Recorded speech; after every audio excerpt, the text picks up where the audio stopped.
तो हम लोग रेस्पिरेशन के बारे में डिस्कस कर रहे थे, ब्रीदिंग के बारे में, ब्रीदिंग किस तरह से होती है, थोड़ा सा और डिटेल में जाते हैं।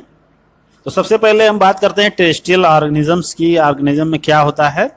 तो टेरेस्ट्रियल ऑर्गेनिज्म क्या करते हैं? एटमॉस्फेरिक ऑक्सीजन को यूज करते हैं, और जो एटमॉस्फेरिक ऑक्सीजन होती है वो उसको एब्जॉर्ब करने के लिए डिफरेंट टाइप के ऑर्गन्स होते हैं टेरेस्ट्रियल ऑर्गेनिजम्स में, टेरेस्ट्रियल एनिमल्स में, जो कि ऐसा स्ट्रक्चर इसमें होता है जो कि सरफेस एरिया को बढ़ाता है। सरफेस एरिया बढ़ाने का मतलब ये है, जैसे आपने इंटेस्टाइन में देखा था कि वहां पे बहुत सारे वॉल के अंदर विलाई और माइक्रोविलाई का फॉर्मेशन था। तो वो क्या था कि थोड़ी ही जगह में सरफेस एरिया को बढ़ाने के लिए उसमें बहुत सारी इनफोल्डिंग्स थी।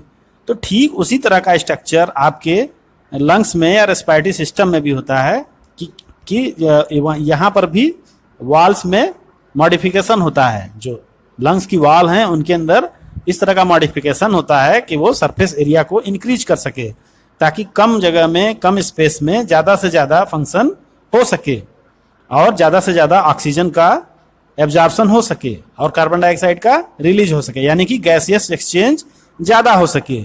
तो इस तरह से आप देखेंगे कि जो हमारा लंग्स है उसका हम आगे स्ट्रक्चर पढ़ेंगे कि किस तरह से उसमें मॉडिफिकेशन होता है। कुल का पर्पज यही होता है कि सरफेस एरिया इंक्रीज हो जाए।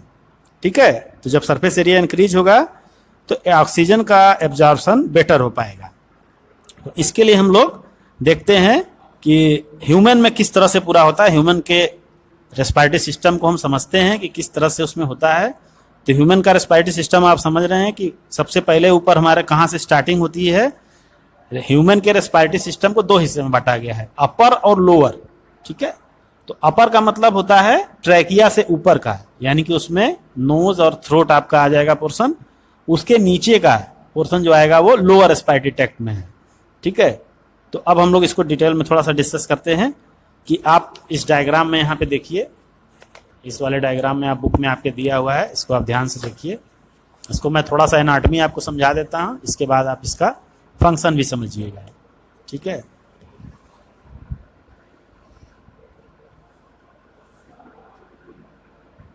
तो यहाँ पे आप देख रहे हैं ये रेस्पिरेटरी ट्रैक्ट का एक स्ट्रक्चर है पूरा ह्यूमन के रेस्पिरेटरी सिस्टम का। तो हम लोग बात करते हैं ह्यूमन के रेस्पिरेटरी सिस्टम की। तो ह्यूमन का रेस्पिरेटरी सिस्टम जैसे कि हम जानते हैं अपर रेस्पिरेटरी ट्रैक्ट और लोअर रेस्पिरेटरी ट्रैक्ट में डिवाइडेड होता है। अपर में आपका नॉस्ट्रिल, नॉस्ट्रिल के बाद आपका नेजोफेरिंग्स, ये जो पीछे का पोर्शन होता है। एक्चुअली ये टोटल पोर्शन पीछे का जो होता है ये फेरिंग्स होता है, मतलब नाक के पीछे का एरिया और मुंह के पीछे का एरिया, ओरल कैविटी के पीछे का एरिया। ठीक है, नेजल कैविटी और ओरल कैविटी, ये नेजल कैविटी हो गई, ये ओरल कैविटी हो गई, माउथ जो हमारा माउथ है। इसके पीछे का जो हिस्सा है वो फेरिंग्स बोला जाता है। अब फेरिंग्स तीन हिस्से में डिवाइड होता है।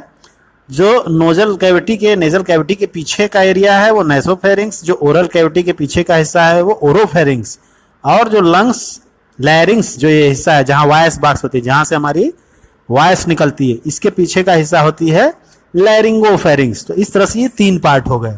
तो ये लैरिंगोफेरिंग्स तक का जो एरिया है आता है अपर रेस्पिरेटरी ट्रैक्ट में। इसके नीचे का एरिया तो ट्रैकिया और उसके आगे का जो पोर्शन है वो आता है लोअर रेस्पिरेटरी ट्रैक्ट में।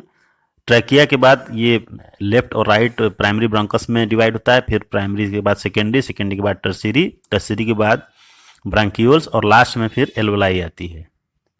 तो इस तरह से आपने पूरा समझ लिया लंग्स का जनरल स्ट्रक्चर क्या होता है। लास्ट जो होता है, जैसे ये क्या होता है, एक ट्रैकिया सिंगल है, फिर यहाँ से दो हिस्से में डिवाइड हुई, लेफ्ट एंड राइट। फिर राइट में 3 डिवीजन होते हैं, लेफ्ट में 2 डिवीजन होते हैं। राइट में लंग्स में 3 लोब्स होते हैं, लेफ्ट में लंग्स में 2 लोब्स होते हैं। और फिर वो जो प्राइमरी ब्रंकस है वो सेकेंडरी, सेकेंडरी के बाद टर्शियरी, टर्शियरी ब्रंकस, ब्रंकस के बाद फिर ब्रैंकियोल्स, ब्रैंकियोल्स के बाद फिर एल्वेलाई। एल्वेलाई ये स्ट्रक्चर है, आप यहाँ पे देख रहे हैं, ये एल्वेलाई है। अब यहाँ देख रहे हैं, यहाँ लिखा है रेस्पिरेटरी ब्रैंकियोल्स, तो ये ब्रैंकियोल्स है, टर्मिनल ब्रैंकियोल, टर्मिनल के बाद रेस्पिरेटरी ब्रैंकियोल्स, और रेस्पिरेटरी ब्रैंकियोल्स के बाद फिर ये एल्वेलाई होता है, बैलून लाइक स्ट्रक्चर। तो आप देख रहे हैं ये बैलून लाइक स्ट्रक्चर है, यानी अंदर की तरफ बहुत ज़्यादा इन्वेजिनेशन होकर के बैलून लाइक स्ट्रक्चर बन जाता है। और ये बैलून लाइक स्ट्रक्चर जो है यहीं पे गैसेस एक्सचेंज होता है, और इस बैलूनिंग के वजह से ही इनका सरफेस एरिया काफ़ी हद तक इंक्रीज हो जाता है। जो अभी हम डिस्कस कर रहे थे कि सरफेस एरिया इंक्रीज होता है। तो ये जो अंदर की तरफ खूब सारा इन्वेजिनेशन होता जाता है, उसकी वजह से थोड़े ही जगह में खूब ज़्यादा सरफेस एरिया हो जाता है, और उस सरफेस एरिया की वजह से जो एक्सचेंज है गैस का वो ज़्यादा हो पाता है, बेटर हो पाता है। और ये जितनी एल्वेलाइज है इनके अंदर ब्लड सप्लाई होती है, तो इसी एल्वेलाइज और ब्लड कैपिलरीज के बीच में, ब्लड के बीच में एक्सचेंज होता है किसका, कार्बन डाइऑक्साइड और ऑक्सीजन का। दूसरी चीज इसमें आप बुक में यहाँ पे देखिए